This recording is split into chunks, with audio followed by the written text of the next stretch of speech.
Murgesh 200 metre Ambedkar statue Bengaluru में करने के लिए बीदर से बेंगलुरु तक पूरा कर्नाटक में वो पाद यात्रा कर दी। रैली कर दिया। सरकार को उसने जागृति कर दिया। जैसा हम लोग ने बम्बई में बाबा साहब अम्बेडकर का 350 फीट का स्टैचू बन रहा है और स्मारक बन रहा है, वैसे ही मुर्गेश जी ने यहाँ का करने की कोशिश की है।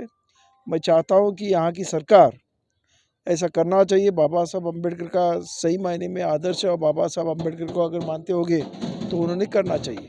जो भूखा नहीं रहे, इसके लिए उन्होंने अम्बेडकर कैंटीन चालू किया है। बाबा साहब अम्बेडकर का यहाँ स्टेचू भी है। तो ये जो काम कर रहे हैं बहुत अच्छे काम कर रहे हैं, लोगों के लिए बहुत एक अच्छा ये उदाहरण है कि बाबा साहब अम्बेडकर ने बताया था कि अपने कमाई में से 20% समाज को दे दो। तो ऐसे सब जन इकट्ठा आके ऐसे करेंगे तो कोई इस देश का भूखा नहीं मरेगा, अब भूखा सोएगा भी नहीं। तो इसके लिए ऐसा जो उपक्रम किया है उसको मैं दुर्गेश भाई को मैं मन से ये देता हूँ, उनकी तारीफ करता हूँ, उनको अच्छे बात कहना चाहता हूँ।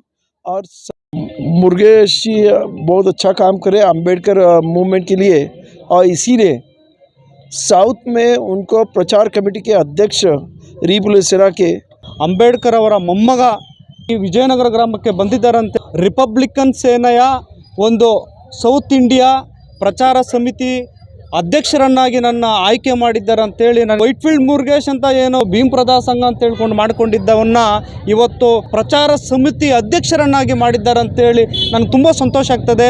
ಅಂತ ಒಂದು ಆನಂದರಾಜ ಅವರು ಅಂಬೇಡ್ಕರ್ ಸಾಹೇಬರು ಇಲ್ಲಿ ಬಂದು ಇವತ್ತು ಎಷ್ಟೋ ಒಂದು ಸಂತೋಷಪಟ್ಟು ಹೋಗ್ತಾ ಇರೋದು.